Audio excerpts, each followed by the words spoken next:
This is not going to be rehearsed. It's going to be as I think about it. So if you're listening and you want to relax and let the words come at you, I think that would be nice. I have to start with saying I heard a lecture or talk by Eckhart Tolle.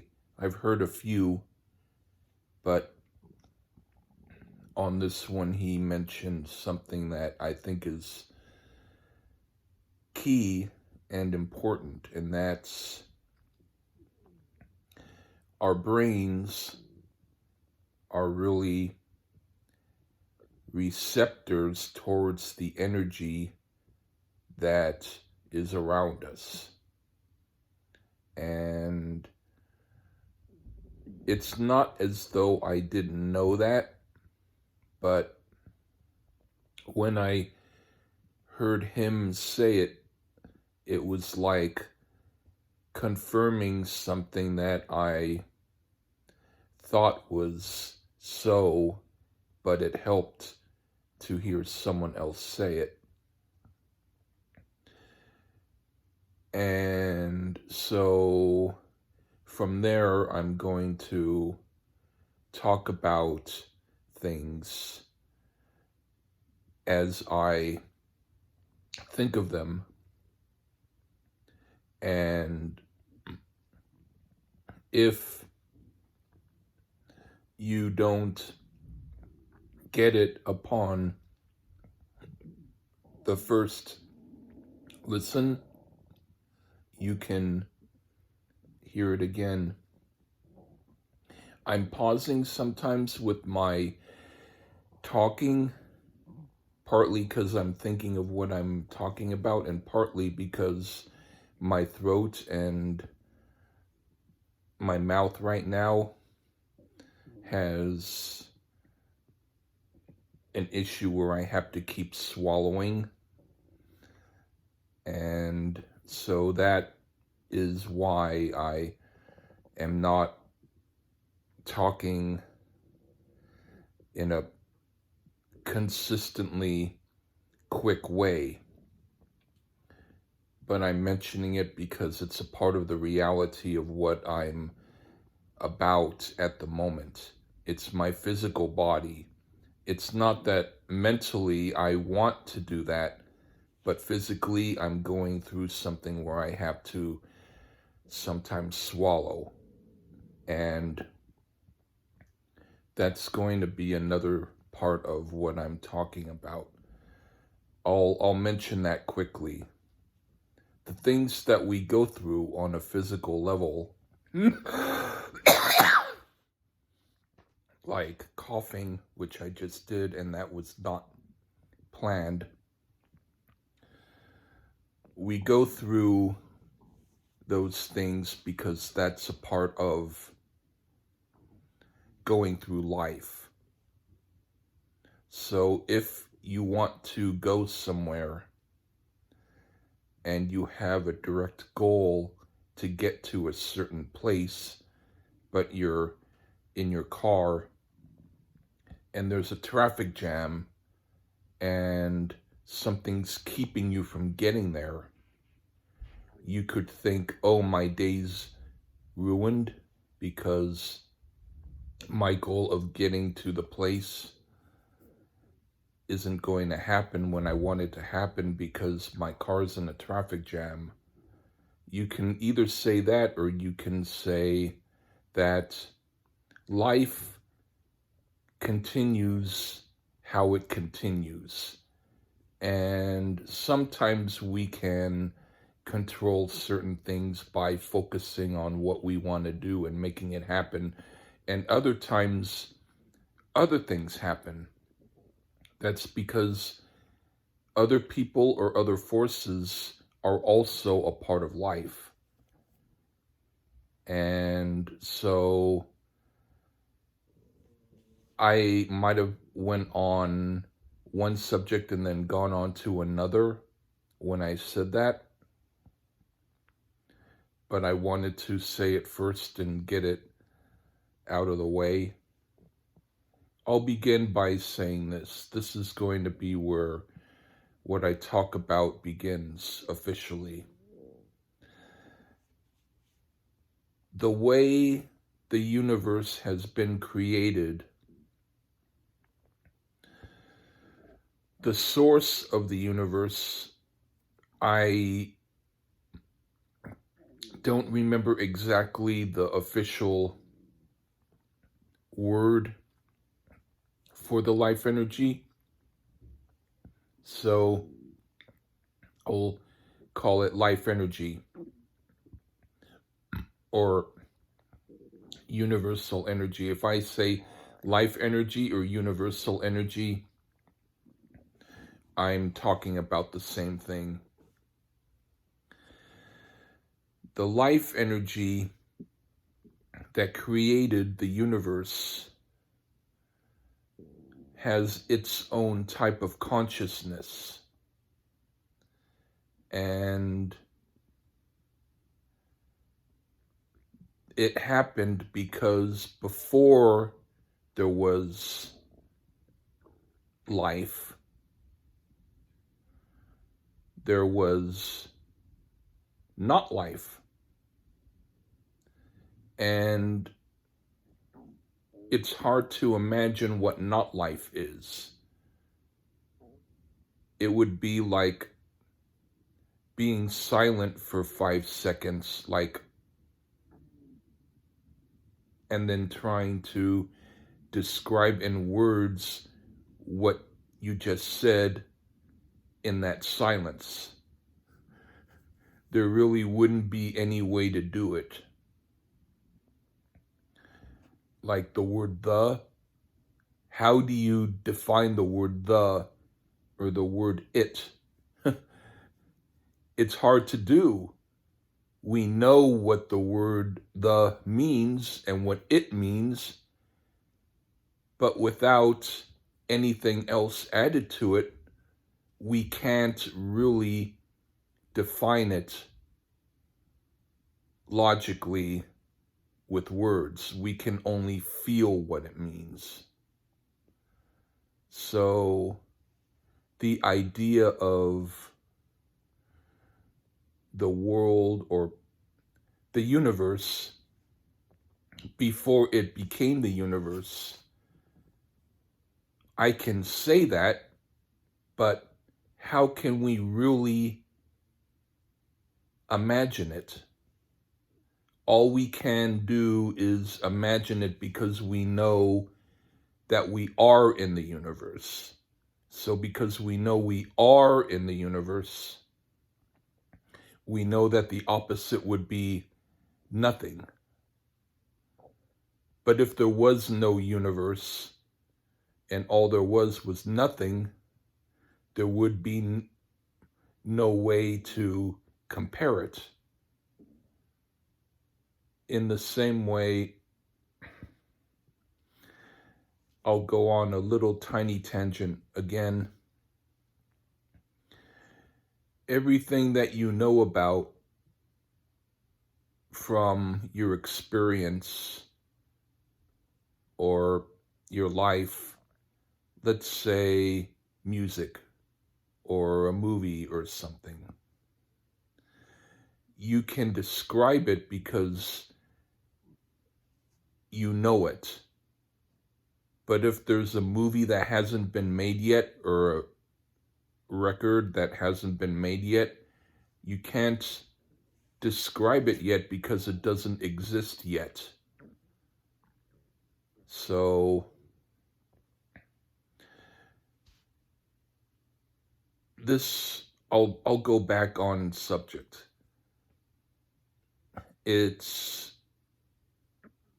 sort of like conflict or opposites. We know that there is life because we are in the universe. But the opposite of that would be non-life or nothing. Just like there are numbers, like if you buy something and you pay $1 for it, that's 100 pennies. If you go to the store and something's free, you pay 0. And 0 means you don't have to take out any money. But 0 it's both a number and not a number. It's a symbol. We know what it represents. But if someone were to say, I want you to take out of your pocket 0 pennies, that's easier said than done. There is really no way to take out something that isn't there. So we know there is such a thing as what exists, as opposed to what doesn't exist. And when the universe was created, it somehow, at least according to my perception, it went from a state of non-existence to deciding it needed to exist. As if whatever it was that caused the change decided suddenly to exist, which means once the universe existed and there was life energy or universal energy, it had a consciousness. And that consciousness made things expand the way they did, to planets, to galaxies, to solar systems, to the universe.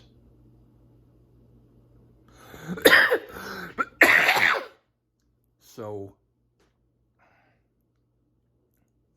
when that happened, that's when there were things like solid shapes, like mountains and trees, and there were liquids like water. There was air, which can't really be seen, but it can be felt. There was light, which can be seen, but it really can't be measured much. And then there were other types of beings, like animals and humans. And with each thing that got created, there came a different level of consciousness. So as humans, we are able to think like humans think. If there were some sort of life force that was beyond human, that was some sort of creature or being that made humans seem like animals in comparison, that's a concept that we can think about because we can think, but it's hard to imagine what that would be because we're on the human level, we aren't on the next level. But for now, or let's not go there, because we're humans and I'm going to stick to the way that I think, because I'm a human being and I'm not any above or below being. But humans have the same life force and energy as everything else that was created, because it all came from the same source. When the universe got created, it created everything. And some things became rocks and trees and water and light and wind and sound. And all those things are different. But they all exist. So animals and human beings are in their own category. It doesn't mean that one is better than the other. It means you have to be something. So we're human beings. But the energy that created everything, it runs through us and it runs through everything else that exists. It doesn't mean that if someone in another country or another state is thinking of something that you'll understand and you'll telepathically get their thoughts. That's not the kind of energy connection I'm talking about. I'm talking about something more like, if you have a television and you have an antenna on your television can pick up signals from stations that are doing shows. If your television is in California, it will pick up the stations in California. If you moved to Texas, that same television would pick up the waves of the shows and the stations from Texas. That's because the television didn't manufacture the shows. The shows did not originate in the television. The television only picks up the signal it gets. So our brains pick up the signals of things that we experience. But the thing is that within each of us, there's a blueprint, and that blueprint is like a thumbprint of the mind or of the soul. And that means that some part of energy that's in the universe exists in our body, so that energy sees things through eyes, it can hear things through ears, it can taste things through taste, it can smell things through smell, touch things through touch, and feel things through feel. But if the body dies, the energy doesn't die. The energy will continue on, just like if you boil water, it doesn't disappear, it turns into steam. If you do something to a certain thing, it doesn't really disappear, it turns into something else. So when people talk about there's no life after death,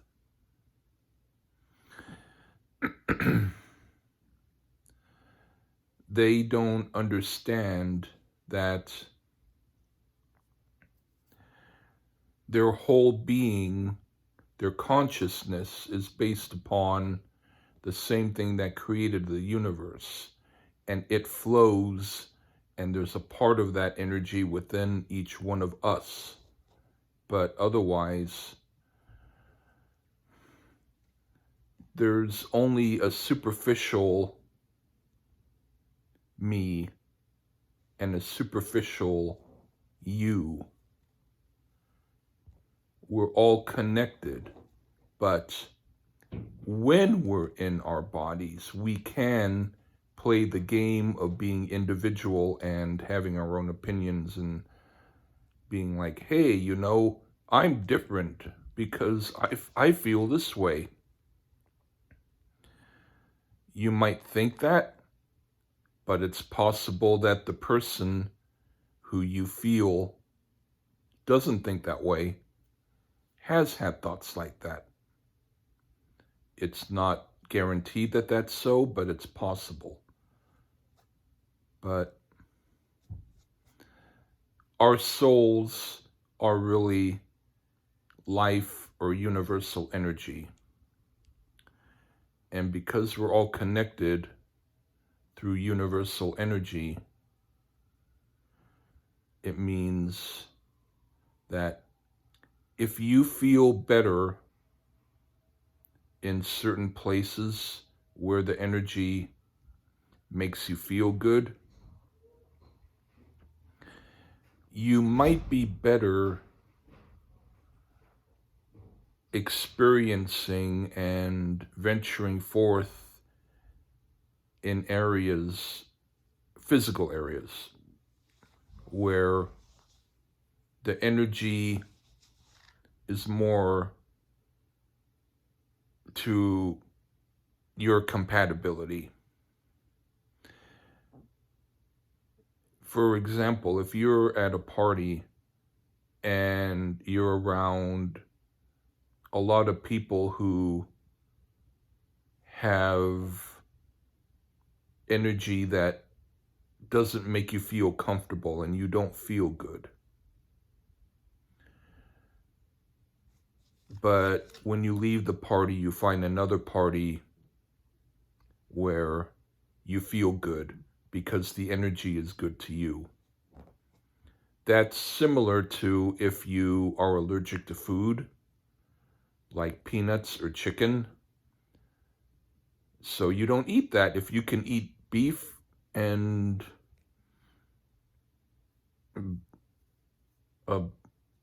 broccoli, then eat that. You are better gravitating towards what is more positive to you. And if you have to go through experiences that you don't like, well, of course we have to in life because we're going to encounter those experiences. That's a part of life and everything being connected to each other. But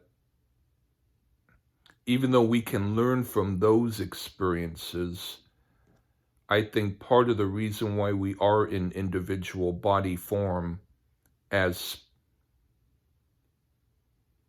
particles of spirit in human being form is because it can at least give us the chance, while we are superficially separated from each other in energy form, we can at least kind of direct something. We can say, at least I was able to do this. Just like the hand is a part of the body, the hand isn't separated from the body. The hand is a part of the whole body. But it's a hand because it can have its own separate function, even though it's still connected. So that's a part of the duality that I was starting to talk about. First, there was the duality of existence versus non-existence. Then there's the duality of conscious, well, not conscious as far as life energy, but conscious as far as thinking. The difference between human beings, for instance, and mountains. So there's that difference. There's then the difference of a part of something and a whole of something. The whole of it is the universe, but because we are separated as individual parts in the whole, that's what makes us able to function on our own, even though we're functioning with everything. If you were some sort of being who is able to step outside of the universe and look at the universe as a small little ball, you wouldn't view every little particle as being separated. You would look at the whole thing as being some sort of something that's continuing to manifest. Just like when we look at something like an eraser or a rock, there are individual atoms that make up that particle, but we don't usually think about that. We only think about how all these millions of particles make up that one little thing known as an eraser or a rock. So think of yourself as being a particle in a bigger thing known as the universe, which has its own consciousness. And that consciousness is a part of its own body that got manufactured by itself because it decided it no longer wanted to be nothing. It wanted to be something. And for now, that's it. All right, take care. Bye.